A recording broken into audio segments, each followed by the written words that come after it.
Hello बच्चों, कैसे हैं आप सभी। उम्मीद करता हूँ बहुत अच्छे हैं। आपकी पढ़ाई भी बहुत अच्छे से चल रही है, जो कि चलनी ही चाहिए। 16वां चैप्टर चालू कर रहा हूँ। 17वें का वैसे रिवीजन हो चुका है। 16वां सेकंड फिजिक्स में एंड से चालू कर रहे हैं। तो 16 चैप्टर अर्धचालक वाला चैप्टर है, सेमीकंडक्टर इलेक्ट्रॉनिक्स है। इसको आज अपन डिस्कस करेंगे। इसका आज ब्रीफ देख लेते हैं, हमें क्या क्या नॉर्मली पता होना चाहिए उसके बारे में आज डिस्कशन करेंगे। ठीक है, चलिए तो चैप्टर चालू करते हैं। ये आपका चैप्टर 16 है, अर्धचालक, है ना। और वैसे एनसीईआरटी में इसे सेमीकंडक्टर इलेक्ट्रॉनिक्स लिखा गया है ना, अर्धचालक इलेक्ट्रॉनिकी। हाँ भाई, तो इस चैप्टर की शुरुआत होती है चालक, अर्धचालक और कुचालक से। ठीक, तो आपको पता होना चाहिए कि चालक क्या होते हैं, अर्धचालक क्या होते हैं, कुचालक क्या होते हैं। मैं आपको बता देता हूँ, सिंपल से समझिए। जब हम चालकों की बात करते हैं तो आप सभी के दिमाग में आता है जिनमें धारा जो है वो आसानी से बह जाती है, वही क्या कहलाते हैं, चालक कहलाते हैं। बिल्कुल सही बात है कि वे पदार्थ जिनसे धारा का चालन आसानी से हो जाता है चालक पदार्थ कहलाते हैं। इनके अंदर क्या होता है, मुक्त इलेक्ट्रॉनों की संख्या बहुत ज़्यादा होती है। क्या होती है बच्चों, इनमें मुक्त इलेक्ट्रॉनों की संख्या बहुत ज़्यादा होती है। अब मैं यहाँ पर जो बताने वाला हूँ वो है बैंड अंतराल के आधार पर या ऊर्जा बैंड के आधार पर चालक, कुचालक और अर्धचालक में अंतर। ठीक है, ये अपन डिस्कस करने वाले हैं। तो सबसे नीचे वाला जो बैंड होता है ना बच्चों, वो होता है संयोजी बैंड। कौन सा बैंड होता है, संयोजकता बैंड या फिर संयोजी बैंड, जिसे अंग्रेजी में बोलते हैं वैलेंस बैंड। क्या बोलते हैं, वैलेंस बैंड। और इसके ऊपर होता है कंडक्शन बैंड।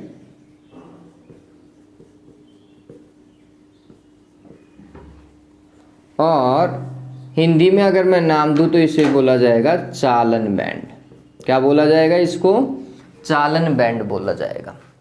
चालकों के अंदर चालन बैंड और संयोजी बैंड एक दूसरे में अतिव्यापित होते हैं। इनका कुछ भाग एक दूसरे में क्या होता है, अतिव्यापित होता है। तो मैं अगर ऐसा कहूं कि ये इतना भाग संयोजी बैंड का है, वैलेंस बैंड का इतना भाग है, तो चालन बैंड का जो होगा वो इतना भाग होगा। आप देखेंगे कि ये एक पर्टिकुलर रीजन है ना, जहां पर वो एक दूसरे में क्या हो रहे हैं, अतिव्यापित हो रहे हैं। ये यहाँ पर मिक्सिंग हो जा रही है इन दोनों की, अतिव्यापन बैंड आप कह सकते हैं। यहाँ पर इनका क्या हो रहा है, अतिव्यापन हो रहा है। ठीक, तो ये हो जाएगा आपका कंडक्शन बैंड। पता चला, तो ये अतिव्यापन बैंड आप कह सकते हैं। इनके अंदर वर्जित ऊर्जा अंतराल होता ही नहीं है, इसलिए energy band gap del E g का मान इनके लिए कितना लिखा जाता है बच्चों, 0 इलेक्ट्रॉन वोल्ट। लगभग लगा देते हैं, लगभग 0 इलेक्ट्रॉन वोल्ट होता है। ये ध्यान में रखोगे आप। चालकों में धारा आसानी से बह जाती है, वर्जित ऊर्जा अंतराल का मान लगभग 0 इलेक्ट्रॉन वोल्ट होता है। ठीक है, और दूसरी बात, जब आप ताप बढ़ाते हैं, टेम्परेचर को बढ़ाते हैं, तो इनका प्रतिरोध और प्रतिरोधकता दोनों ही क्या होती है, बढ़ती है। ये बात ध्यान में रखना, ताप बढ़ाने पर इनका प्रतिरोध और प्रतिरोधकता भी बढ़ती है। इस चीज को ध्यान में रखें। अर्थात इनके लिए प्रतिरोध ताप गुणांक अल्फा का मान कैसा होता है, धनात्मक होता है। ठीक है, फिर बात करते हैं कुचालकों की। कुचालक ऐसे पदार्थ होते हैं जिनसे धारा का प्रवाह नहीं होता है। ठीक है, ताप बढ़ाने पर भी इनमें से धारा का प्रवाह नहीं होता, ये बात ध्यान में रखिएगा। ऐसे पदार्थ जिनसे धारा का प्रवाह नहीं होता। उदाहरण तो वैसे आपको याद ही होंगे चालकों के और कुचालकों के, कोई दिक्कत नहीं है उसमें। तो चालकों का सबसे अच्छा उदाहरण सिल्वर है बच्चों, चांदी। ध्यान में रखना, चांदी, फिर तांबा, फिर एल्यूमिनियम, फिर आप जो भी चाहे लिखना चाहें। नीचे देखो, नीचे बैंड कौन सा होगा, संयोजी बैंड होगा। कौन सा बैंड होगा, संयोजी बैंड होगा। एक इंग्लिश मीडियम वाले स्टूडेंट्स, आपके लिए मैं 10 मॉडल टेस्ट पेपर तैयार कर रहा हूँ। तैयार क्या कर रहा हूँ, मेरे पास में आए हुए पड़े हैं, उनका सॉल्यूशन मैं आपको करवा दूंगा, तो उससे आपका काम आसानी से हो जाएगा, चिंता नहीं करें। ये संयोजी बैंड नीचे, ऊपर कौन सा बैंड है बच्चों, चालन बैंड है। ऊपर कौन सा, चालन बैंड। तो नीचे वैलेंस बैंड, ऊपर कंडक्शन बैंड। और इन दोनों बैंड के मध्य ऊर्जा का अंतराल बहुत ज्यादा होता है। ये वर्जित ऊर्जा अंतराल है। क्या है ये, वर्जित ऊर्जा अंतराल। और ये वर्जित ऊर्जा अंतराल जो है डेल ईजी, इसका मान ज्यादा होता है किससे, 3 इलेक्ट्रॉन वोल्ट से, और लगभग 7 इलेक्ट्रॉन वोल्ट तक जाता है। तो ध्यान में रखिए, इनके लिए वर्जित ऊर्जा अंतराल का मान 3 इलेक्ट्रॉन वोल्ट से 7 इलेक्ट्रॉन वोल्ट के मध्य होता है। ठीक है, किन के लिए? कुचालकों के लिए। फिर ताप बढ़ाते हैं, क्या करते हैं बच्चों? ताप बढ़ाते हैं तो इनका प्रतिरोध और प्रतिरोधकता घटता है, लेकिन धारा का प्रवाह तो अभी भी नहीं होता। ठीक है, इनसे धारा का प्रवाह नहीं हो सकता, ध्यान में रखिएगा। हाँ, प्रतिरोध और प्रतिरोधकता कम होते हैं, लेकिन इतने भी कम नहीं होते कि इनसे धारा का प्रवाह हो जाए। अल्फा का मान, चूंकि ये घट रहा है, ताप बढ़ाने पर ये घट रहा है, तो इनके लिए प्रतिरोध ताप गुणांक कैसा होता है? ऋणात्मक होता है।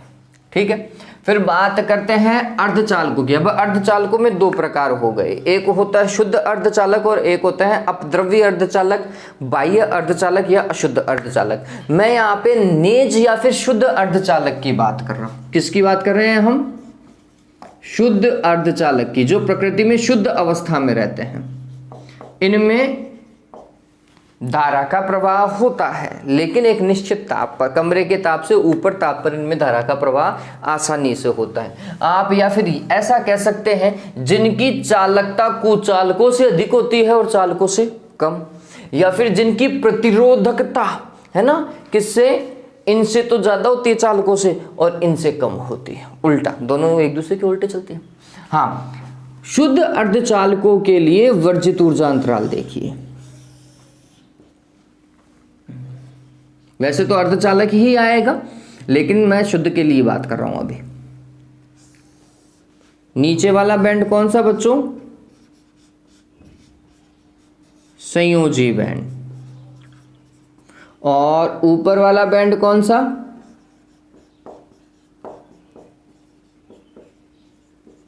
चालन बैंड। और इनके बीच का ये अंतराल, इनके लिए वर्जित ऊर्जा अंतराल का मान 3 इलेक्ट्रॉन वोल्ट से तो कम और 0 इलेक्ट्रॉन वोल्ट से ज्यादा, ये ध्यान में रखना। इनके लिए वर्जित ऊर्जा अंतराल का मान 3 इलेक्ट्रॉन वोल्ट से कम और 0 इलेक्ट्रॉन वोल्ट से ज्यादा होता है, मतलब चालकों से ज्यादा है और कुचालकों से कम है, सीधी सी बात है। ठीक, अब यहां पर आप चाहें तो नहीं तो कोई दिक्कत नहीं, इतना काम करके आ जाओ। आप चाहें तो ये बता के आए कि इनके अंदर कुछ इलेक्ट्रॉन चालन बैंड में होते हैं और कुछ होल्स कहाँ होते हैं? संयोजी बैंड में होते हैं। होल्स कहाँ होते हैं? संयोजी बैंड में। होल्स क्या? तो भाई जो धनात्मक आवेश देखा जाए ना इनके अंदर, आभासी होता है ये बात और ध्यान में रखें, इनके अंदर जो धनात्मक आवेश है जिसके कारण भी धारा का चालन हो सकता है, वो होल्स कहलाते हैं। इलेक्ट्रॉन की रिक्तता ही होल कहलाती है। अर्धचालकों में या उनकी क्रिस्टलीय संरचना में इलेक्ट्रॉन की रिक्तता ही होल कहलाती है। ध्यान में रखिएगा वर्ड, इलेक्ट्रॉन की रिक्तता, इलेक्ट्रॉन की कमी। ठीक है, तो जहां से वो इलेक्ट्रॉन छोड़कर भाग जाता है वहां पर होल बन जाता है। ठीक है, तो ये ध्यान में रखिएगा। फिर ताप बढ़ाने पर इनकी प्रतिरोधकता और प्रतिरोध दोनों ही घटते हैं और प्रभावी रूप से घटते हैं। इनके लिए प्रतिरोध ताप गुणांक का मान ऋणात्मक होता है। ठीक है, और ये ध्यान में रखिएगा, ताप बढ़ाने पर इनकी प्रतिरोधकता और प्रतिरोध घटते हैं। इसका मतलब ये है कि अगर ताप को घटाया जाए तो फिर इनकी प्रतिरोधकता और प्रतिरोध बढ़ जाएंगे। उल्टा चलते हैं ताप और प्रतिरोधकता। ये बात सबसे ज्यादा ध्यान में रखोगे कि 0 केल्विन ताप पर, या परम ताप भी बोलते हैं, कौन सा ताप? परम ताप। परम ताप पर ये आदर्श कुचालक होते हैं। क्या होते हैं ये? आदर्श कुचालक। परम ताप पर अर्धचालक कैसे व्यवहार करता है? आदर्श कुचालकों की बात ही व्यवहार करता है। ध्यान में रख लेना, बहुत बार पूछा गया है ये सवाल, अर्धवार्षिक में और वार्षिक में। ठीक है, चलिए, तो ये था एक ब्रीफ डिस्कशन किसके बारे में? चालक, अर्धचालक और कुचालक के बारे में। अब अपन बात करते हैं नेज अर्धचालकों की। भाई नेज अर्धचालकों में हमें क्या दिमाग में रखना चाहिए? तो बच्चों ये बात ध्यान में रखो, नेज अर्धचालक वे अर्धचालक हैं जो प्रकृति में अपनी शुद्ध अवस्था में पाए जाते हैं। कैसी अवस्था में? शुद्ध अवस्था में। नेज को बोलेंगे इंट्रिंसिक सेमीकंडक्टर। नेज को क्या बोलते हैं? इंट्रिंसिक सेमीकंडक्टर बोलते हैं इंग्लिश के अंदर। Which are in purest form in nature.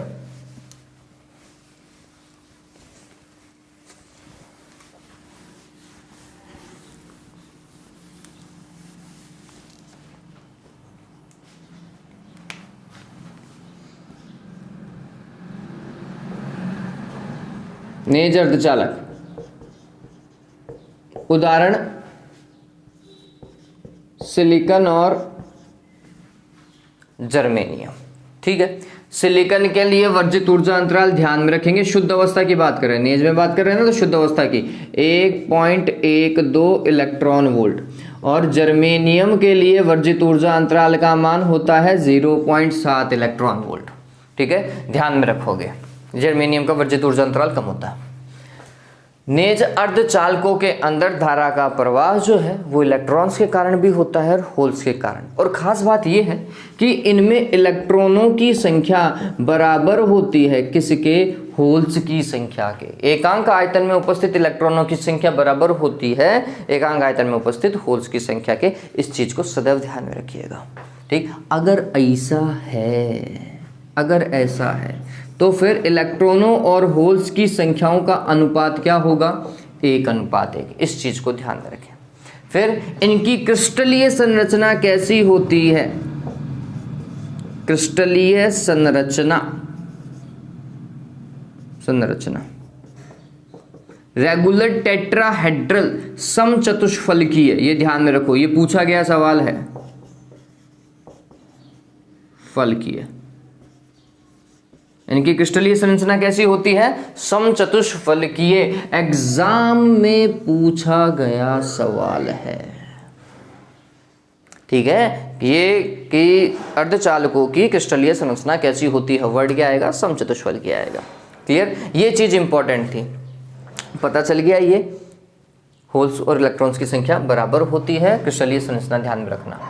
हाँ, इनकी संयोजकता कितनी होती है, 4 होती है, क्योंकि बाह्य कक्षक में इलेक्ट्रॉन कितने होते हैं, 4 होते हैं। तो अगर हम ऐसा देखें, सिलिकॉन को ऐसा बनाएंगे तो इधर भी सिलिकॉन, इधर भी सिलिकॉन, इधर भी सिलिकॉन, इधर भी सिलिकॉन, फिर इसके इस तरफ भी सिलिकॉन सिलिकॉन सिलिकॉन, ऐसा आप डाल करके चलोगे। अब हम बात करते हैं अपद्रव्य अर्धचालक की। किसकी, अपद्रव्य अर्धचालक की। 2 प्रकार के होते हैं, एक है पी टाइप और एक है एन टाइप। एक्सट्रिंसिक सेमीकंडक्टर में 2 तरीके होते हैं, पी टाइप और एन टाइप। देखो नाम से पता चल रहा है देवताओं, पी मतलब पॉजिटिव, मतलब जिनमें धारा का प्रवाह धनात्मक आवेशों से ज्यादा होता होगा, है ना, एक इमेजिनेशन कर रहे हैं। एन टाइप मतलब जिनमें धारा का जो प्रवाह है वो नेगेटिव चार्जेस से ज्यादा होता होगा, ऐसा।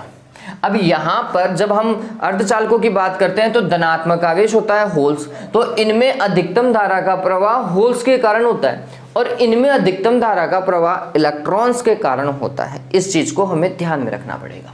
ठीक, तो नाम से जो चीज पहली हमें पता चलती है वो ये है कि इनमें बहुसंख्यक आवेशवाहक, बहुसंख्यक आवेशवाहक,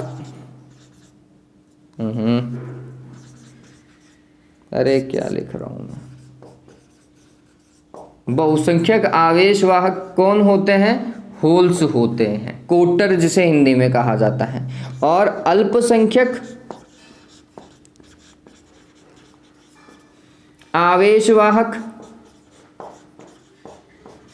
आवेशवाहक क्या होते हैं, इलेक्ट्रॉन्स होते हैं। ठीक है, फिर इसके बाद में एन टाइप। इधर देखो, इधर क्या हो रहा है, इधर है ऋणात्मक आवेश, है ना, तो हम बोलते हैं इनमें बहुसंख्यक आवेशवाहक कौन, बहुसंख्यक आवेशवाहक कौन, इलेक्ट्रॉन्स। और अल्पसंख्यक कौन, अल्पसंख्यक कौन, होल्स होते हैं। ये हमेशा ध्यान में रखोगे। ठीक, फिर बनते कैसे हैं, तो बनते नेज अर्धचालकों से। क्यों बनाते हैं, नेज अर्धचालकों की चालकता कम होती है, उनकी चालकता को बढ़ाने के लिए फिर अपद्रव्य अर्धचालकों की आवश्यकता पड़ती है। तो नेज अर्धचालकों में वांछित अशुद्धियां मिलाकर के अपद्रव्य अर्धचालक बनाए जाते हैं। और नेज अर्धचालकों में अशुद्धि मिश्रण की प्रक्रिया मादन या फिर डोपिंग कहलाती है। पूछा जाता है डोपिंग किसे कहते हैं, मादन किसे कहते हैं। क्या भाई, नेज अर्धचालकों में वांछित अशुद्धि मिश्रण की प्रक्रिया क्या कहलाती है, मादन या फिर डोपिंग कहलाती है। चलिए काम करो अब आगे। इनमें क्या करते हैं, तो ये बात ध्यान में रखना, इनकी संयोजकता 4 होती है, ये चतुसंयोजी होते हैं। कैसे होते हैं, चतुसंयोजी। जब किसी नेज अर्धचालक में त्रिसंयोजी कौन सी अशुद्धियां मिलाई जाती हैं बच्चों, त्रिसंयोजी अशुद्धियों को मिलाया जाता है, जिनकी संयोजकता कितनी, 3 हो, जिनके बाह्यतम कक्षक में इलेक्ट्रॉन कितने, 3 हो। जब किसी नेज अर्धचालक में त्रिसंयोजी अशुद्धियों को मिलाया जाता है तो प्राप्त अर्धचालक पी प्रकार का अर्धचालक कहलाता है, या पी प्रकार का अपद्रव्य चालक कहलाता है। अब त्रिसंयोजी अशुद्धियां कौन सी, तो देखो बोरॉन, एल्यूमिनियम, गैलियम, इंडियम, ये सारी की सारी क्या है, बोरॉन फैमिली जो है वो आपकी क्या है, त्रिसंयोजी होती है। बोरॉन फैमिली कैसी होती है, त्रिसंयोजी होती है ना। फिर ये क्लियर हो गया ना कि जब किसी नेज अर्धचालक में त्रिसंयोजी अशुद्धियों को मिलाया जाता है तो वो क्या कहलाता है, पी टाइप कहलाता है। और अगर किसी नेज अर्धचालक में पंच संयोजी अशुद्धियों को, कौन सी अशुद्धियों को बच्चों, पंच संयोजी, जिनके बाह्यतम कक्षक में 5 इलेक्ट्रॉन हो, पंच संयोजी अशुद्धियों को मिलाया जाता है तो प्राप्त अर्धचालक एन प्रकार का होता है। अब इसे कैसे याद रखोगे, तो मैं हमेशा ऐसा याद रखता हूं, आपकी सरकार arsenic, antimony, phosphorus, arsenic AS, antimony SB और फास्फोरस का तो P होता ही है।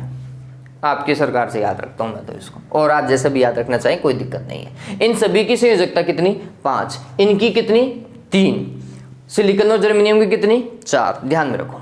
चलो अब काम करो, क्या फायदा हुआ इससे, जब आप सिलिकॉन और जर्मेनियम में अशुद्धि मिश्रण कर देते हो ना, तो फिर सिलिकॉन के लिए पता चलता है बच्चों, इसका जो वर्जित ऊर्जा अंतराल है वो कम हो जाता है, 1.1 से घट करके इसका तो हो जाता है 0.7 इलेक्ट्रॉन वोल्ट, जर्मेनियम के बराबर। और जर्मेनियम में अगर अशुद्धि मिश्रण करते हैं तो जर्मेनियम को हो जाता है 0.3 इलेक्ट्रॉन वोल्ट। कम हो गया क्या वर्जित ऊर्जा अंतराल, इलेक्ट्रॉनों का ट्रांसफर आसानी से संयोजकता बैंड से कहाँ हो जाएगा, चालन बैंड में हो जाएगा। ठीक है, ये बात क्लियर, ओके। अब देखो, अब इनके लिए अगर वर्जित ऊर्जा अंतराल वाला एनर्जी बैंड डायग्राम बनाया जाता दोनों के लिए, तो ये कैसा होता। हाँ, इन अशुद्धियों के भी नाम है, त्रिसंयोजी अशुद्धियां, पंचसंयोजी अशुद्धियां, इनके भी नाम है। देखो बच्चों, त्रिसंयोजी अशुद्धियां इलेक्ट्रॉन को ग्रहण करने की कोशिश करती हैं। क्या करती हैं, इलेक्ट्रॉन को ग्रहण करने की कोशिश करती हैं। इनमें इलेक्ट्रॉन कम होता है तो ये ग्रहण करेंगी, ये मांगेगी इलेक्ट्रॉन को, ठीक है। तो ये ग्रहण करने के लिए काम करती हैं, इसलिए इन्हें ग्राही अशुद्धियां कहते हैं। कौन सी, ग्राही अशुद्धियां, ठीक है। जबकि इनके पास में 1 इलेक्ट्रॉन ज्यादा होता है, 5 इलेक्ट्रॉन होते हैं ना बाह्य कोश में, 4 से तो 1 ज्यादा ही है, तो इलेक्ट्रॉन का दान करता है। ये होती है दाता अशुद्धियां। कौन सी, दाता अशुद्धि परमाणु होते हैं, इलेक्ट्रॉन का दान करते हैं भैया ये। देखो तो इनमें क्या, पहले तो वही बनाओ, इधर संयोजी और इधर चालन बैंड, ये तो ऐसा का ऐसा, इसमें कहीं कोई चेंजेस नहीं होना चाहिए। अब यहां पर क्या होता है बच्चों, एक होता है फर्मी ऊर्जा स्तर, और फर्मी ऊर्जा स्तर का नाम चेंज कर देते हैं, हम बोलते हैं ग्राही ऊर्जा स्तर और दाता ऊर्जा स्तर बना देते हैं। अब ये कहाँ की ओर जाता है, तो ये बात ध्यान में रखो, यहां पर होल्स के कारण सारा काम हो रहा है, और होल्स हमेशा संयोजी बैंड की ओर होते हैं, इसलिए इनमें फर्मी ऊर्जा स्तर किसके निकट होता है, संयोजी बैंड के निकट होता है। और इस फर्मी ऊर्जा स्तर का नाम यहां पर क्या है, ग्राही ऊर्जा स्तर, ग्राही ऊर्जा स्तर। ये चीज ध्यान में रखिएगा, जिनमें ग्राही ऊर्जा स्तर कहाँ की ओर हो, संयोजी बैंड की ओर हो, या फर्मी ऊर्जा स्तर संयोजी बैंड के निकट हो, वो कौन सा होता है, पी टाइप के अर्धचालक होते हैं। अब इधर देखो, इधर भी ऐसा का ऐसा संयोजी और चालन बना लो।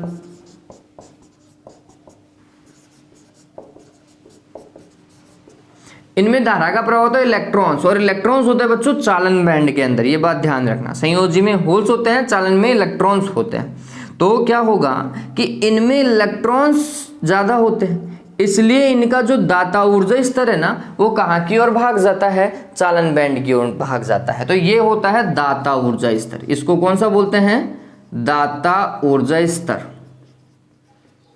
ठीक है, ध्यान में रखिएगा। अगर ऊर्जा स्तर चालन बैंड की ओर है तो एन टाइप, ऊर्जा स्तर अगर संयोजी बैंड की ओर है पी टाइप हो जाएगा। बात समझ में आ गई क्या, बात समझ में आ गई, क्लियर है। चलिए, तो ये मेन चीज थी किसकी, पी टाइप और एन टाइप के, है ना। इनमें धारा का प्रवाह इलेक्ट्रॉन के कारण, इनमें धारा का प्रवाह होल्स के कारण होता है, ये ध्यान में रखो। ठीक, डन, ओके।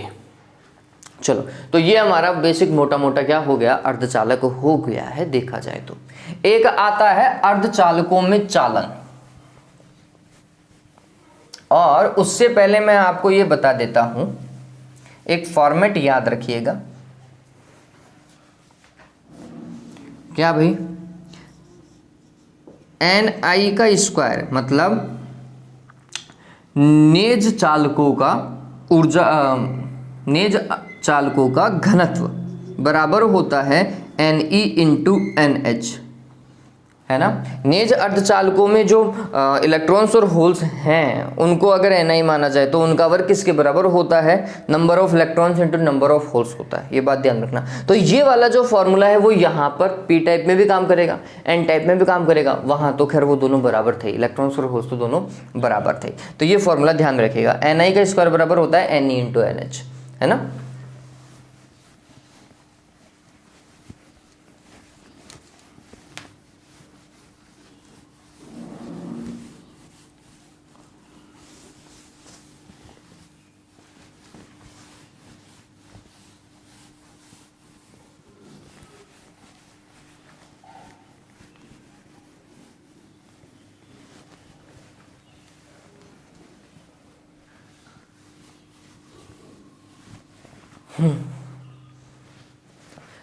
अब आता है अर्धचालकों में चालन।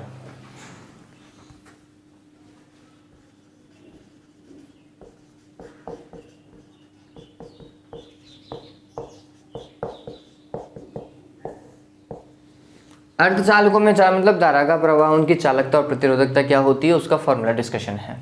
तो आप सभी को ये चीज़ पता ही होनी चाहिए कि इनमें इलेक्ट्रॉन्स और होल्स दोनों के कारण काम होता है। तो आपको दोनों के कारण क्या निकालना पड़ेगा, धारा घनत्व निकालना पड़ेगा। देखिए, तो हमारा फॉर्मेट क्या है वो समझिए। धारा घनत्व जो होता है जे होता है, और वो क्या होता है तो हम बोलते हैं I डिवाइडेड बाय ए, है ना। और I का फॉर्मूला आप सभी को पता होना चाहिए, क्या भाई, NeAVD होता है, ठीक है। और उसमें ए का अगर मैं भाग लगा दूं तो ए से तो कट गया, तो जे का फॉर्मूला क्या बन गया, NeVD। बताओ भाई, इसमें कहीं कोई दिक्कत है क्या, नहीं होनी चाहिए, नहीं है, होनी भी नहीं चाहिए। ठीक, हम इसी कॉन्सेप्ट का यूज़ करेंगे। देखो कैसे, NeVD ध्यान में रखना। N क्या, इलेक्ट्रॉनों की संख्या हो गई, E क्या, इलेक्ट्रॉन का आवेश हो गया, और VD क्या, अपवहन चाल हो गई। अब बात करते हैं इलेक्ट्रॉन के लिए धारा घनत्व। इलेक्ट्रॉन के लिए धारा घनत्व क्या होगा, इलेक्ट्रॉनों की संख्या, इलेक्ट्रॉन का आवेश, और इलेक्ट्रॉन के लिए ही अपवहन वेग। इलेक्ट्रॉन के लिए ही अपवहन वेग। अब ऐसा क्यों करना पड़ा भाई, इलेक्ट्रॉन के लिए अपवहन वेग अलग क्यों कर रहे हो आप। तो भाई इलेक्ट्रॉन का अपवहन वेग होल के अपवहन वेग से थोड़ा सा अलग होता है। क्यों होता है वो अपन देख लेंगे। चलिए, ये क्लियर हो गया। तो इसको थोड़ा सा आगे की ओर देखें तो ये हो जाएगा, इलेक्ट्रॉनों की संख्या हो जाएगी एकांक आयतन में, फिर ये आवेश VD आप सभी को पता है म्यू ई होता है। क्या होता है बच्चों, म्यू इंटू ई। तो ये हमने लिखा म्यू और कैपिटल ई विद्युत क्षेत्र। म्यू किसका, इलेक्ट्रॉन का। म्यू को क्या बोलते हैं बच्चों, गतिशीलता, इलेक्ट्रॉन की गतिशीलता। और आप सभी को पता है इलेक्ट्रॉन की गतिशीलता और होल्स की गतिशीलता अलग अलग होती है। इलेक्ट्रॉन की गतिशीलता ज़्यादा होती है, होल्स की गतिशीलता कम होती है। ये पूछा जाता है क्यों, होल्स की गतिशीलता कम क्यों होती है, क्योंकि उनका कुछ ना कुछ प्रभावी द्रव्यमान होता है, जबकि इलेक्ट्रॉन का द्रव्यमान बहुत कम होता है, इसलिए उनकी गतिशीलता ज़्यादा होती है। ठीक है, तो ये इलेक्ट्रॉन के लिए पता चल गया। इसी तरीके से होल्स के लिए क्या होगा, तो हमने बोला होल्स की संख्या एकांक आयतन में, होल्स का आवेश और इलेक्ट्रॉन्स का आवेश तो बराबर होता है ना, आवेश में कोई परिवर्तन नहीं। होल्स के लिए गतिशीलता और ये विद्युत क्षेत्र तो समान विद्युत क्षेत्र में थे वो, ठीक। तो टोटल आवेश घनत्व कितना होगा, आंसर है दोनों का जोड़ होगा, ठीक है। थ्योरी मैंने मेन डेरिवेशन में करवा रखी है, यहाँ पे थ्योरी नहीं करवा रहा हूं मैं। तो इन दोनों को जोड़ दो तो ये क्या हो जाएगा, आंसर है n e mu e capital E plus n h e mu h और कैपिटल ई बराबर क्या बच्चों, धारा घनत्व। और धारा घनत्व का एक सिंपल सा फॉर्मूला है, क्या भाई, J equals to sigma E. होता है नहीं होता, यहां से कुछ कॉमन है क्या, कॉमन ले लो, E into capital E bracket n e mu e plus n h mu h. चलो कैपिटल ई से कैपिटल ई, बताओ भाई चालकता आ गई क्या, इलेक्ट्रॉन का आवेश तो बाहर रह गया और ये अंदर आ रहे अगर चालकता आ गई तो प्रतिरोधकता भी आ जाएगी, इसका उल्टा कर दो, प्रतिरोधकता उल्टी होती है। अरे रो इज इक्वल्स टू 1/सिग्मा होता है, चालकता प्रतिरोधकता एक दूसरे के उल्टे होते हैं, तो वहां से वो भी निकल जाएगा। हाँ, अगर हमें नेज अर्धचालकों के लिए निकालना होता तो ये दोनों बराबर होते हैं, एन ई और एन एच, तो हम एन ई को बाहर ले लेते या एन एच को बाहर ले लेते, बात तो एक ये दोनों बराबर है, अंदर क्या रह जाता, म्यू ई और म्यू एच ही रह जाता, ठीक है। तो ये ध्यान में रखो, ये क्या थी, चालकता थी। और ध्यान में रखना किसकी चालक गतिशीलता अधिक होती है, इलेक्ट्रॉन्स की या होल्स की, होल्स की। क्यों होती है, क्यों सॉरी अधिक तो इलेक्ट्रॉन्स की होती है, होल्स की कम होती है। होल्स की कम क्यों होती है, क्योंकि होल्स का कुछ ना कुछ प्रभावी द्रव्यमान होता है, ठीक। हाँ, अब इसके आगे हम पढ़ते हैं बच्चों पी एन डायोड। और मैं आपको कहूंगा कि दिष्टकारी तक पूरा तैयार कर जाओ इस चैप्टर को, दिष्टकारी तक, और लास्ट के अंदर जो क्या आते हैं आपके लॉजिक गेट आते हैं वो तैयार कर जाओ, आपका काम हो जाएगा। ट्रांजिस्टर नहीं भी याद हो रहा है तो भी कोई दिक्कत नहीं, क्योंकि ट्रांजिस्टर का एक ही तो सवाल आएगा, ऊपर नीचे सवाल तो इन्हीं के ही हैं, अर्धचालकों से रिलेटेड आएगा, चिंता मत करो, ठीक है। तो चांसेस हैं कि पीएन डायोड से एक सवाल आ ही जाएगा, तो पीएन डायोड को बहुत ऐसे अच्छे से तैयार कर लेना है ना। पीएन डायोड क्या होता है, जब पी प्रकार के अर्धचालक को एन प्रकार के अर्धचालक के साथ में इस प्रकार जोड़ दिया जाता है कि वे परमाणुवीय स्तर तक जुड़ जाते हैं, तो बनने वाली युक्ति क्या कहलाती है, पीएन डायोड कहलाती है ना। कैसे जुड़ जाने चाहिए, वो परमाणुवीय स्तर तक जुड़ जाने चाहिए, उनके संधि क्षेत्र में उनका संयोजन परमाणुवीय स्तर तक हो जाना चाहिए। ओके, तो अब हुआ क्या बच्चों, वो ध्यान में रखो। तो इसके अंदर दो प्रक्रियाएं चलती हैं, पीएन डायोड के निर्माण में दो प्रक्रियाएं होती हैं, कौन कौन सी, तो इस तरफ अपन मान रहे हैं पी टाइप और इस तरफ अपन मान रहे हैं एन टाइप, है ना। और ये एक बार के लिए मैं डॉट डॉट डॉट बना देता हूं, बाद में हटा दूंगा मैं इसको। पी टाइप में मुक्त जो आवेशवाहक होते हैं होल्स, और होल्स को ऐसा प्रदर्शित किया जाता है। डायग्राम कैसा आपको एग्जाम में बनाना है वो ध्यान में रखना, ये एग्जाम में बनाकर क्या हो गया, अधिकतम आवेशवाहक कौन से होते हैं, होल्स होते हैं, और गलती से एकाध मतलब अल्पसंख्यक आवेशवाहक इलेक्ट्रॉन होते हैं उन्हें डॉट से प्रदर्शित करेंगे। जबकि एन टाइप में क्या होते हैं, मुक्त आवेशवाहक या बहुसंख्यक आवेशवाहक जो होते हैं सर्वाधिक वो इलेक्ट्रॉन ही होते हैं।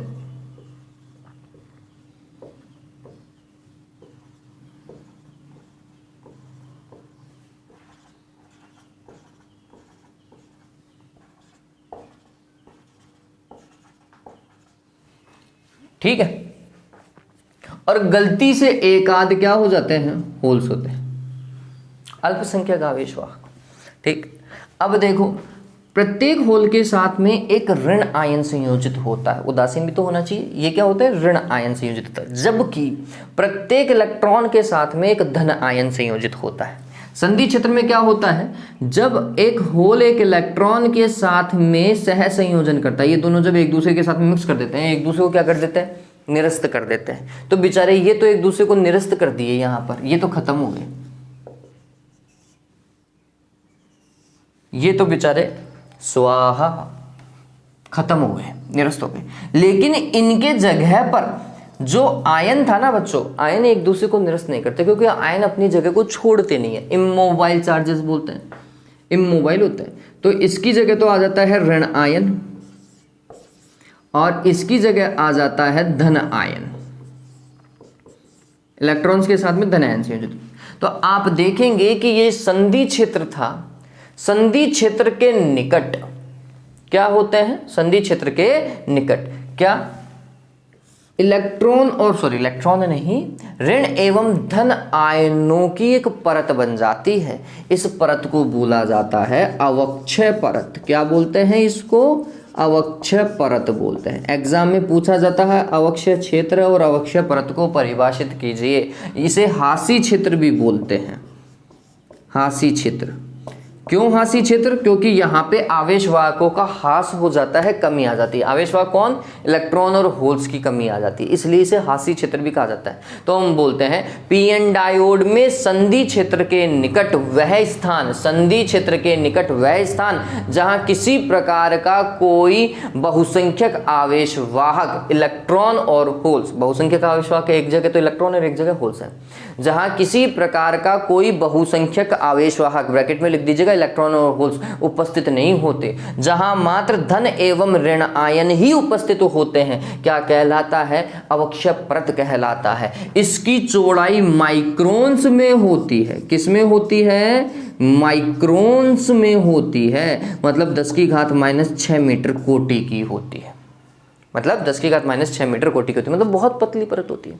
ठीक है, क्या होता है वो समझिए बच्चों, ये बना कैसे? तो हम बोलते हैं कि जब मिक्स किया जाता है ना, तो पी टाइप के अंदर होल्स बहुत ज़्यादा होते हैं और एन टाइप में इलेक्ट्रॉन्स बहुत ज़्यादा होते हैं, है ना, इनमें कंसंट्रेशन चेंजेस होता है।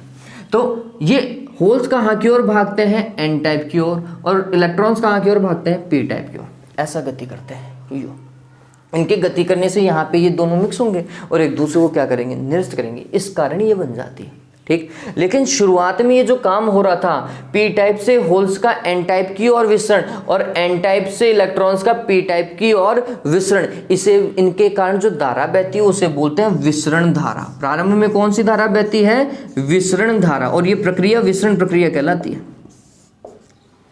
ये पूछा जाता है विसरण धारा की दिशा कहां से कहां की ओर होती है? जो धनात्मक आवेश की गति की दिशा होती है ना, वही धारा की दिशा होती है, ये बात ध्यान रखना। धनात्मक आवेश कौन? होल्स। तो ये ऐसे जा रहे हैं क्या? होल्स। लो भैया, ये इलेक्ट्रॉन्स की विपरीत दिशा, इलेक्ट्रॉन्स कैसे जा रहे हैं? ऐसे, तो फिर धारा भी ऐसे दिख जाएगी। तो विसरण धारा की दिशा कहां से कहां की ओर होती है? पी टाइप से एन टाइप की ओर होती है। क्यों बहती है विसरण धारा, क्यों बहती है? तो हम बोलते हैं इलेक्ट्रॉन्स और होल्स का जो संख्या घनत्व होता है ना, कंसंट्रेशन, उसके कारण होती है ना। इसमें होल्स का कंसंट्रेशन बहुत ज्यादा होता है, इसमें इलेक्ट्रॉन्स का कंसंट्रेशन बहुत ज्यादा होता है, और इस कंसंट्रेशन चेंज के कारण, इन संख्या घनत्व में परिवर्तन के कारण क्या होती है? विसरण धारा प्रवाहित होती। ठीक है, होल्स कहां से कहां की ओर? पी से एन की ओर, और इलेक्ट्रॉन्स एन से पी की ओर जाते हैं। पता चल गया? और इस विसरण धारा के बहने से क्या बन जाती है? अवक्षय परत बन जाती है। अब जैसे ही अवक्षय परत बन गई बच्चों, यहां पर एक इमेजिनरी इलेक्ट्रिक फील्ड जनरेट हो जाता है, या एक बैटरी बन जाती है जो इलेक्ट्रिक फील्ड जनरेट करती है। उस बैटरी का प्लस का सिरा तो ये, और माइनस का सिरा ये एक बैटरी बन गई। ठीक, बैटरी बनने से क्या हो गया बच्चों? बैटरी बनने से एक विद्युत क्षेत्र अप्लाई हो गया है। यहाँ पर क्या बन गया है? यहाँ पर विद्युत क्षेत्र, और विद्युत क्षेत्र के कारण अब आवेश गति करेंगे। ठीक, और विद्युत क्षेत्र के कारण जब आवेश गति करते हैं तो उनकी चाल अपवहन चाल कहलाती है। तो अब इस केस में जो धारा बहेगी वह अपवाह धारा या फिर अपवहन धारा बहेगी, है ना? क्लियर? चलिए, अब क्या होता है भैया, यहां पर अब ये थोड़ा समझने वाली बात है कि विद्युत क्षेत्र जब भी होता है तो धनात्मक आवेश तो विद्युत क्षेत्र के दिशा के अंदर, और ऋणात्मक आवेश विद्युत क्षेत्र के विपरीत दिशा में जाते हैं। अरे ऐसा ही होता है ना, ये विद्युत क्षेत्र की अगर मैं दिशा मानूं, ठीक, तो क्या होगा भाई? धनात्मक आवेश जो होगा वो कहाँ की ओर? विद्युत क्षेत्र की ओर बल अनुभव करेगा, और ऋणात्मक आवेश विद्युत क्षेत्र के विपरीत दिशा में बल अनुभव करेगा। यहाँ पर विद्युत क्षेत्र की दिशा प्लस से माइनस की ओर लो, मतलब ये विद्युत क्षेत्र की दिशा ये है ऐसी। तो धनात्मक आवेश कहाँ की ओर गति करेगा? इस ओर ही गति करेगा।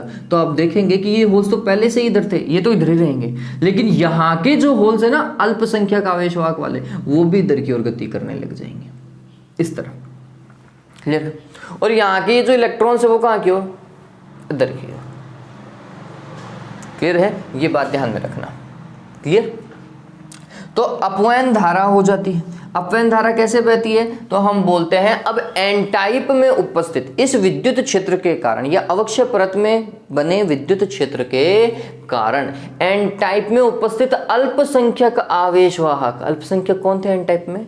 होल्स थे। तो एन टाइप में उपस्थित होल्स पी भाग की ओर और पी टाइप में उपस्थित इलेक्ट्रॉन्स एन भाग की ओर गति करते हैं।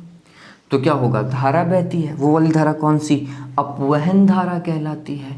फिर क्या होता है वो समझिए। अब यहाँ पे होल्स ऐसा जा रहे हैं, तो अब ये वाली धारा कहाँ से कहाँ की ओर? एन से पी की ओर। और जब विसरण धारा और अपवयन धारा का मान बराबर हो जाता है तो ये दोनों धाराएं एक दूसरे को क्या कर देती हैं? निरस्त कर देती हैं। यही पी एन डायोड की साम्य अवस्था की स्थिति है। इस कंडीशन में पी एन डायोड अच्छे से बन जाता है और साम्य अवस्था की स्थिति में पी एन डायोड से किसी प्रकार की कोई धारा नहीं बहती जब तक कि बाह्य बैटरी नहीं लगाई जाए। ये तो आंतरिक है भैया, इसको छोड़ दो। बाह्य बैटरी जब तक नहीं लगाई जाएगी तब तक कोई धारा नहीं बहेगी।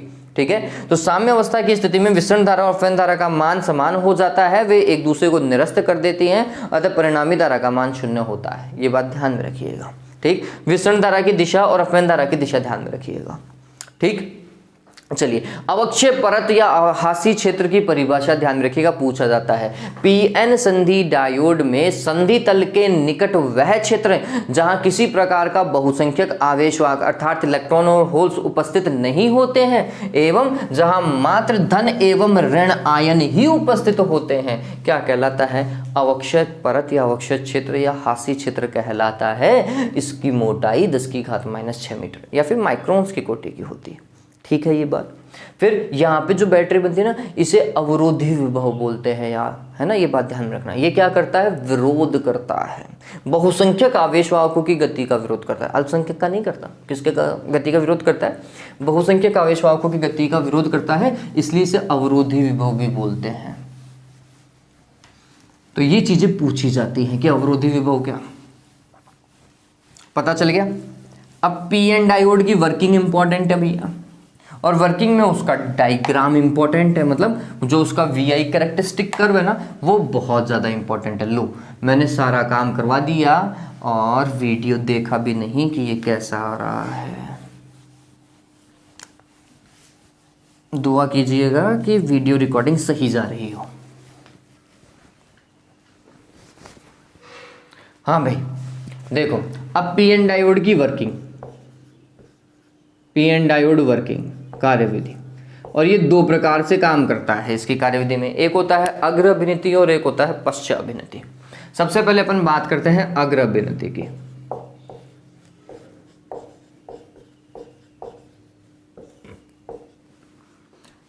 जब पी एन डायोड के पी भाग को बैटरी के धन से छोटा सा बना देता हूं, ये P और ये N, इधर होंगे होल्स और इधर होंगे इलेक्ट्रॉन्स, है ना। और इधर ऋण आयन होगा और इधर धन आयन होगा। पता नहीं कैसा दिखाई देगा, सॉरी बच्चों, बहुत छोटा दिखाई दे रहा होगा। काम तो उतना ही करना पड़ रहा है, पूरा ही कर देता हूँ। P N इस तरफ होने चाहिए क्या? होल्स। इधर क्या होने चाहिए? इलेक्ट्रॉन्स। ठीक, P भाग की और क्या? ऋण आयन, और N भाग की और धन आयन, और फिर इसको ऐसा करके प्रदर्शा दो। ठीक है, जब P भाग को बैटरी के धन से और N भाग को बैटरी के ऋण से जोड़ा जाता है तो फिर यह अभिनिति अग्र अभिनिति कहलाती है, फॉरवर्ड बाइसिंग। वापस से, जब P भाग को बैटरी के धन से और N भाग को बैटरी के ऋण से जोड़ा जाएगा, अग्र अभिनिति कहलाएगी। अब अग्र अभिनिति में हो क्या रहा है वो समझिए बच्चों। सबसे पहले अवक्षय परत को ध्यान रखिए, ये पूछा जाता है। इसमें होता क्या है बच्चों, ये जो होल्स होते हैं वो धनात्मक आवेशित होते हैं और ये बैटरी का प्लस, ये प्लस इनको प्रतिकर्षित करता है, तो ये जाते कहाँ की ओर है? अवक्षय परत की ओर। ऐसे ही ये माइनस इन इलेक्ट्रॉन्स को प्रतिकर्षित करता है, तो इलेक्ट्रॉन्स भी कहाँ की ओर जाते हैं? अवक्षय परत की ओर। ठीक है। तो हम बोलते हैं कि p भाग में उपस्थित होल्स एवं n भाग में उपस्थित इलेक्ट्रॉन्स बैटरी के इलेक्ट्रोडों के कारण प्रतिकर्षित होकर कहां की ओर गति करते हैं, अवक्षय परत की ओर गति करते हैं। ठीक है, होल्स भी अवक्षय परत की ओर और इलेक्ट्रॉन्स भी अवक्षय परत की ओर गति करते हैं। इससे अवक्षय परत की चौड़ाई क्या हो जाएगी बच्चों, कम हो जाएगी। तो सबसे इंपॉर्टेंट है अवक्षय परत की चौड़ाई कम हो जाएगी।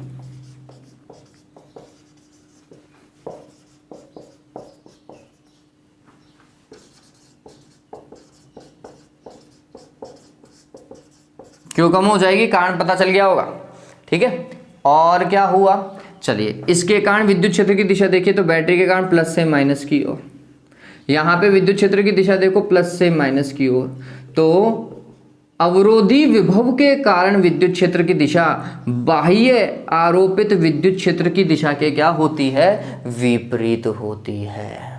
ठीक है, ये बात ध्यान में रखना।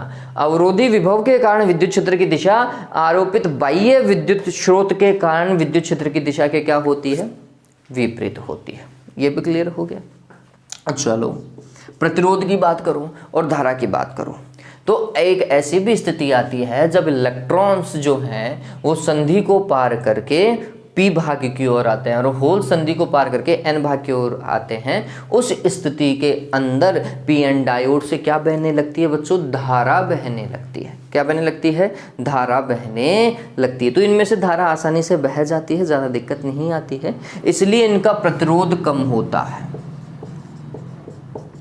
प्रतिरोध क्या होता है बच्चों, कम होता है। किसका, पीएन डायोड का अग्र अभिनति में प्रतिरोध जो होता है वो अल्प होता है, ध्यान में रखिएगा।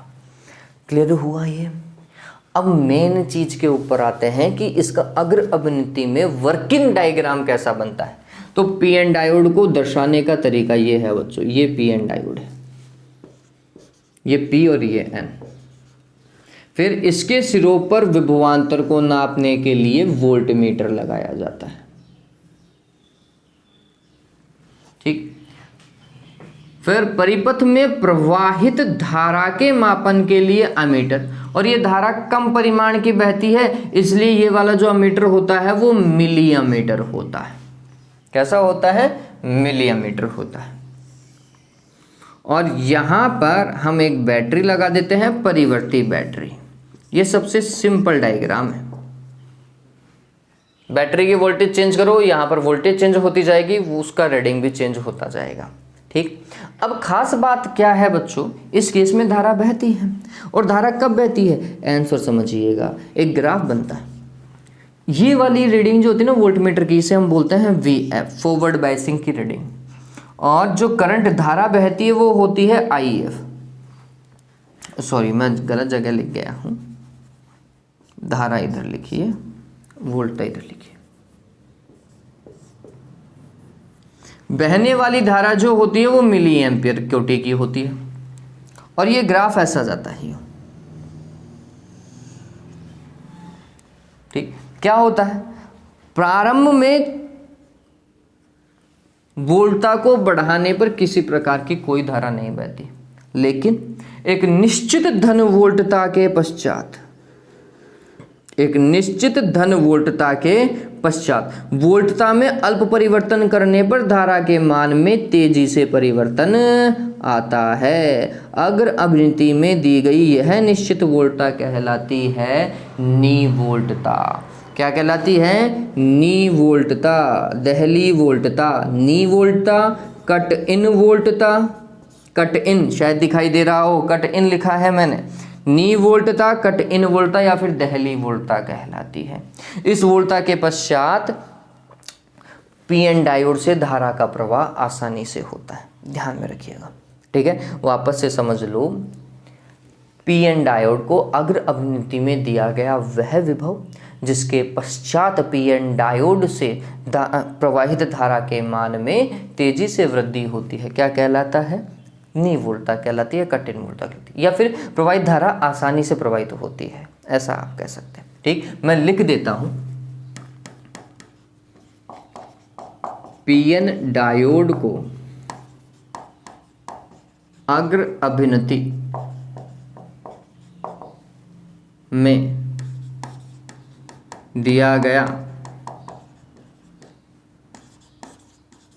वह विभव जिसके पश्चात पीएन डायोड से धारा का प्रवाह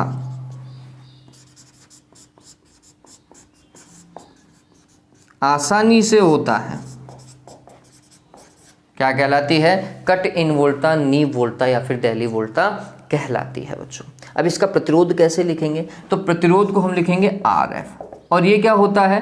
वोल्टता में परिवर्तन और धारा में परिवर्तन का अनुपात। ये ऐसा IF और VF और IF लगा लीजिएगा, ये इसका फॉर्मूला हो गया। और प्रतिरोध का मान क्या होता है? कम होता है। क्यों? क्योंकि धारा आसानी से बहती है। ठीक है, ये बात ध्यान रखिए। धारा किसमें? मिली एम्पियर में बहेगी, इस चीज को ध्यान में रखो। डायोड को कैसे दर्शाते हैं ये ध्यान में रखना। ये डायोड है आपका PN डायोड, ये इसका P भाग, ये इसका N भाग।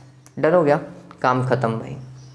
ठीक है, चलो तो ये वर्किंग में क्या होगा वो ध्यान में रखो। P भाग को बैटरी के धन से, N भाग को बैटरी के ऋण से इलेक्ट्रॉन्स और होल्स संधि क्षेत्र की ओर गति करते हैं। इस कारण अवक्षय परत की चौड़ाई घट जाती है, प्रतिरोध कम होता है और कट इन वोल्टा का परिभाषा ध्यान में रखिएगा। इतना ध्यान में रखो, काम हो जाएगा।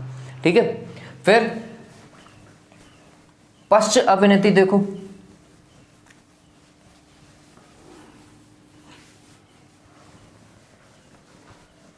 पश्च अभिनति को उत्क्रम अभिनति भी बोलते हैं, रिवर्स बायस। अब इसमें उल्टा हो जाएगा।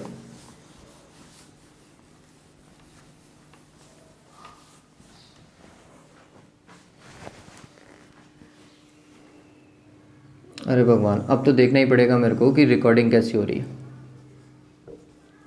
ये P और ये N है ना, ये होल्स, ये इलेक्ट्रॉन्स, और यहाँ पर ऋण आयन की परत, यहाँ पर धन आयन की परत।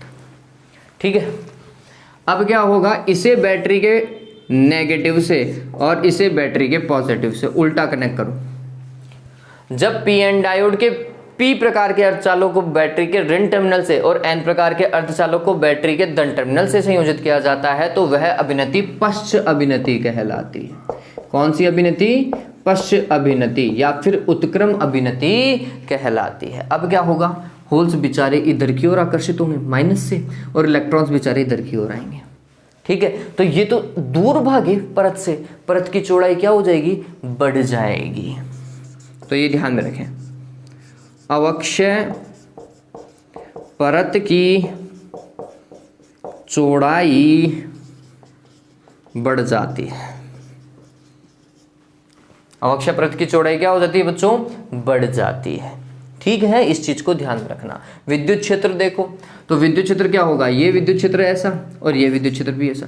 तो हम बोलते हैं बाह्य बैटरी के कारण विद्युत क्षेत्र की दिशा अवरोधी विभव के कारण विद्युत क्षेत्र की दिशा के समान होती है। ये दोनों दिशाएं क्या होती है? समान होती है। बताओ इसमें धारा बहेगी क्या? आंसर है नहीं। ठीक है, ये बात ध्यान में रखना। भाई साहब कोई किसी ने अवक्षय परत को क्रॉस ही नहीं किया तो हम बोलेंगे धारा नहीं बहेगी। किसके कारण नहीं बहेगी? बहुसंख्यक आवेश वाहकों के कारण नहीं बहेगी। अल्पसंख्यक के कारण थोड़ी बहुत बहती है। ठीक है, तो ध्यान में रखना कि पश्च अभिनति में बहुसंख्यक आवेश वाहकों के कारण किसी प्रकार की कोई धारा नहीं बहती, लेकिन अल्पसंख्यक आवेश वाहकों के कारण अत्यल्प परिमाण की धारा प्रवाहित होती है। ठीक है ये बात। चलिए फिर इसके लिए कैसे बनाएंगे? तो ये बैटरी को बस चेंज कर दो बच्चों। ये वोल्टमीटर ऐसा का ऐसा, ये P भाग, ये N भाग, यहां पर माइक्रोमीटर लगा दो और बैटरी को चेंज। ये नेगेटिव, ये पॉजिटिव, ऐसा बैटरी परिवर्ती, काम खत्म। ठीक है, P टाइप को बैटरी का नेगेटिव दिया, N टाइप को बैटरी का पॉजिटिव दे दिया, हो गया काम, है ना। ये सबसे सिंपल डायग्राम है, इसका कहीं कोई दिक्कत नहीं है बच्चों। आप चाहे तो धारा नियंत्रक लगा करके और इसे चेंज कर सकते हैं। चलिए ग्राफ कैसा जाएगा? ऐसा, यहाँ पर तो अपन लिखेंगे VR रिवर्स बायस और इधर लिखेंगे IR, और IR कैसा? माइक्रो एम्पियर में। ये ग्राफ कैसा जाता है बच्चों? ऐसा। ये बहने वाली धारा जो है बहुत कम बह रही है, यहाँ पे तो बहुत तेजी से बढ़ रही है, लेकिन यहाँ के बाद में डायोड को वर्क नहीं कराया जाता। ये भंजन क्षेत्र है, ये क्या है, भंजन क्षेत्र है, और ये भंजन वोल्टता है, VBD ब्रेकडाउन वोल्टेज। किसी भी डायोड को काम कराने के लिए उसे भंजन विभव से पहले ही काम कराया जाता है, भंजन विभव के बाद में नहीं कराया जाता। क्यों? क्योंकि भंजन विभव के पश्चात डायोड से प्रवाहित धारा के मान में तेजी से परिवर्तन आता है। वह विभव पश्च अवनति में दिया गया, वह विभव पश्च अवनति में दिया गया वह विभव जिसके पश्चात पश्च या फिर उत्क्रम धारा के मान में तेजी से परिवर्तन होता है या तेजी से वृद्धि होती है, भंजन विभव कहलाता है, एवं यह क्षेत्र भंजन क्षेत्र कहलाता है। डायोड को इस क्षेत्र में कभी कार्य नहीं कराया जाता क्योंकि डायोड क्षतिग्रस्त हो जाता है, खराब हो जाता है। ठीक है, और ये वाली जो धारा है ना, ये लगभग नियत बहती है, लगभग बहुत कम परिमाण की बहती है, लगभग नियत होती है। इसे पश्च संतृप्त धारा बोलते हैं। कौन सी धारा? पश्च संतृप्त धारा। किसके कारण बहती है? बहुसंख्यक आवेशवाहक क्या है? अल्पसंख्यक आवेशवाहकों के कारण बहती है, ध्यान में रखिएगा। ठीक है, तो ये हो गया आपका क्या, पीएन डायोड की वर्किंग। प्रतिरोध का मान बहुत ज्यादा होता है, धारा कम बहती है इसलिए प्रतिरोध का मान बहुत ज्यादा होता है, आर लिखेंगे। और ये क्या होगा, वही del V divided by del I, लेकिन यहां पर भी रिवर्स बायस, यहां पर भी रिवर्स बायस। ठीक है, ध्यान में रखिएगा, प्रतिरोध का मान बहुत ज्यादा होता है। मैं एक बार के लिए चेक कर लूं क्या देवता? हाँ भाई, और ऑलमोस्ट 1 घंटे का वीडियो भी होने वाला है। चलिए, ज़्यादा नहीं करेंगे, इतना ही करेंगे, ज़्यादा लंबा नहीं खींचूंगा मैं इसे। ये क्लियर हुआ? चलो, अब सवाल और क्या आता है? ये भी आता है कि पीएन डायोड हेतु VI अभिलाक्षणिक वक्र बनाए। तो आपको ये दोनों वक्र संयोजित करने होते हैं। दोनों वक्र मतलब अग्र अभिनति का वक्र और पश्च अभिनति का वक्र एक साथ बनाओ।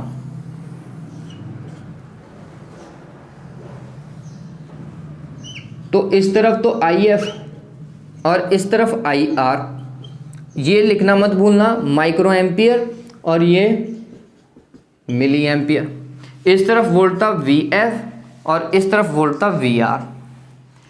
ये वाली धारा ऐसे जाती है,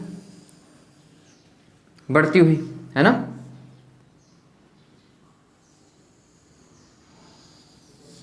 और ये ऐसा। ठीक है, ये भंजन वोल्ट था, जिसको क्या बोलते हैं, भंजन वोल्ट था, और इसको क्या बोलते हैं, दहली या फिर नी वोल्ट था। ठीक है, ग्राफ इस तरीके का बनाओ। ये दोनों चीजें, यहां पर अग्र अभिनति लिख दीजिएगा, यहां पे पश्च अभिनति लिख दीजिएगा, काम खत्म, नंबर पूरा 1 मिलेगा, 1 नंबर का ही आता है। ठीक है, तो इस चीज को ध्यान में रखिएगा। चलिए, तो उम्मीद करता हूं ये चीज आपको समझ में आई होगी। आज आधा पार्ट डिस्कस हुआ है, नेक्स्ट वीडियो में हम पूरा पार्ट डिस्कस कर लेंगे, अच्छे से डिस्कस कर लेंगे। ठीक है, चलिए आज के लिए इतना ही। Have a good day, take care.